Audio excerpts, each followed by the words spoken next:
Offline तबादलों से राजकाज पोर्टल बेपटरी हो गया है। कई ऐसे मंत्री हैं जिनके विभागों में राजकाज पोर्टल बेपटरी हुआ। अंतिम तिथि तक यानी कि 15 तारीख तक तबादला सूचियां जारी ही नहीं हुई और सूचियां जारी नहीं कर पाने की बेबसी का फिर निकाला गया तोड़। एक गली से निकलने की कोशिश हुई। स्वायत्त शासन विभाग, विद्युत वितरण विभाग, प्रसारण निगम, जलदाय विभाग, वित्त विभाग, चिकित्सा विभाग, सहकारिता विभाग, न जाने कितने ऐसे विभाग हैं जिन्होंने की एक गली निकाल ली, एक रास्ता निकाल लिया। कई विभागों ने क्या किया? अंतिम तिथि से बचने के लिए ऑफलाइन सूची निकाल दी है। राजकाज पोर्टल गया तेल लेने, ऑफलाइन सूची निकालेंगे सब। क्यों? क्योंकि तारीख निकल गई है, काम में पिछड़ गए हैं, ऑफलाइन लिस्ट निकाले जा रहे हैं सारे विभाग। जबकि वो सारे मंत्री इस मामले में खुद जो मुख्य सचिव हैं उनके आदेश की पालना नहीं कर पा रहे हैं। बैकडेट में बड़ी संख्या में ट्रांसफर ऑर्डर्स जारी हुए हैं। मामला गरमाया तब जाकर के विभिन्न विभाग वापस राजकाज की पटरी पर अब जाकर लौटे हैं। सचिवालय में इसे लेकर काफी ज्यादा चर्चा इसीलिए हो रही है क्योंकि मुख्य सचिव के निर्देशों की धज्जियां उड़ी हैं। मुख्य सचिव के आदेशों की धज्जियां उड़ाने की चर्चा इस वक्त सचिवालय में हो रही है। तबादलों की तिथि बढ़ाने के बाद भी राजकाज पोर्टल से तबादले क्यों नहीं हुए? क्यों नहीं हुए राजकाज पोर्टल से तबादले? यह बड़ा सवाल है क्योंकि मुख्य सचिव के निर्देश थे। उस निर्देश के तहत हर विभाग में सामान्य पत्र भी राजकाज पोर्टल पर होना चाहिए। छोटी से छोटी पत्रावली भी राजकाज पोर्टल पर होनी चाहिए। तो जब राजकाज पोर्टल पर छोटी छोटी पत्रावलियां, सामान्य पत्र इधर से उधर हो रहे थे तो फिर ट्रांसफर ऑर्डर्स हार्ड कॉपी में क्यों आए? ऑफलाइन क्यों आए? हर पत्रावली जब राजकाज पोर्टल के जरिए ही मंजूर हो रही है तो फिर तबादलों में राजकाज की डोर क्यों टूट गई?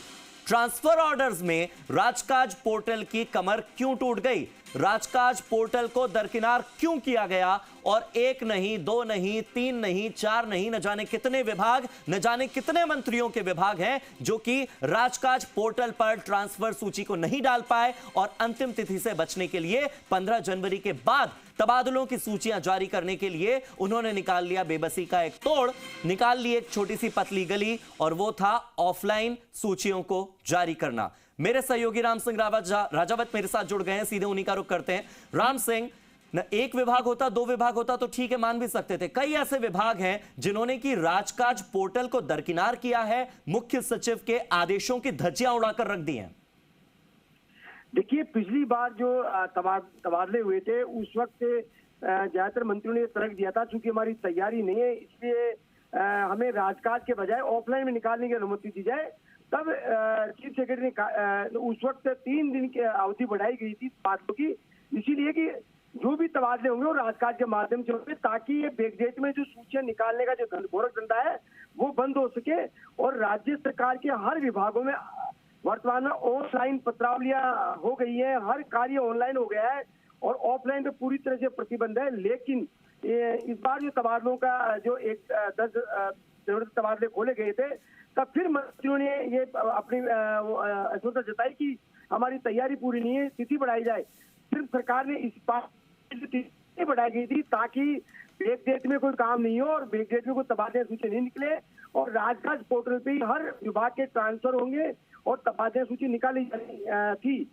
फिर भी हालांकि कुछ विभागों ने राजकाज में तबादले किए लेकिन आखिर में ज्यादातर विभागों ने, आप ये देख लीजिए, स्वायत्त शासन विभाग है, विद्युत प्रसारण निगम है, विद्युत वितरण निगम है, जलदाय विभाग है, मेडिकल है, ऐसे तमाम विभागों ने आखिर में अपना सब कुछ जो बैकडेट में सूचियां निकालने के लिए ये तोड़ निकाली और राजकाज को बाईपास कर दिया और भारी मात्रा में ये तबादले किए, जिसमें कई तबादलों में तो त्रुटियां भी रह गई।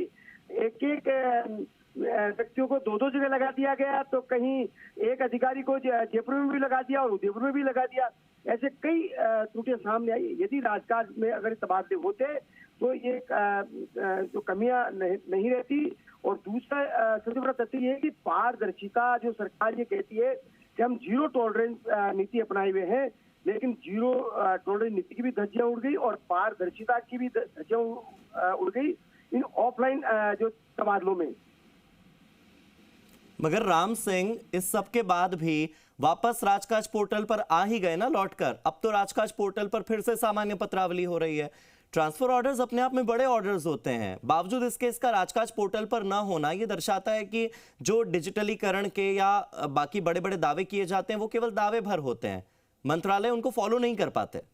देखिए, सबसे बड़ा सवाल ये बना हुआ है और सचिवालय सत्ता के गलियारों में चर्चा का विषय बना हुआ है और कर्मचारियों अधिकार में चर्चा का विषय बनाया कि आखिर एन वक्त में ये बाईपास राज पोर्टल को क्या इसलिए किया गया ताकि ऑफलाइन में तबादले किए जा सके और अपनी जो गड़बड़ियों को ढका जा सके।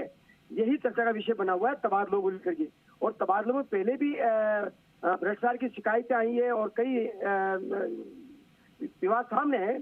इन सबसे बचाव के लिए ही ये राजकाज पोर्टल का रास्ता अपनाया था और मुख्य सचिव के साफ निर्देश थे कि राजकाज के बिना कोई तबादले न हो, कोई पत्रावली मेंटेन नहीं हो, सिर्फ राजकाज में होंगे।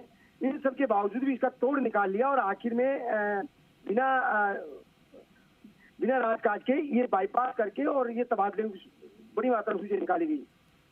ठीक है, मगर अब आगे इसका भविष्य क्या आने वाले समय में इस लापरवाही को लेकर, इस कह सकते हैं कि बीच में जो भी गड़बड़ियां हुई हैं, अनियमितताएं हुई हैं, इन अनियमितताओं को लेकर कोई एक्शन होगा क्या? मुख्य सचिव इस पर कोई सख्त आदेश निकालेंगे क्या? देखिए, ये सबसे बड़ा सवाल बना हुआ है। सोशल मीडिया पे भी लोग यही चर्चा कर रहे हैं और सरकार से सवाल भी कर रहे हैं कि ये बार बार ये सरकार अपनी बेबसी दिखा करके, मंत्री अपनी बेबसी दिखा करके तोड़ निकाले तो आखिर इसका कब अंत होगा और आखिर पारदर्शिता की जो सरकार बात करती है वो कब रिफ्लेक्ट होगी पारदर्शिता हर आदेशों में, हर नियमों में, हर सूचियों में। तो ये सरकार से सवाल पूछ रहे हैं बड़ी विभिन्न सोशल साइट्स पर। ठीक है, बहुत बहुत शुक्रिया आपका मेरे साथ जुड़ने के लिए, इन तमाम जानकारियों के लिए जो आपने साझा की है राम सिंह।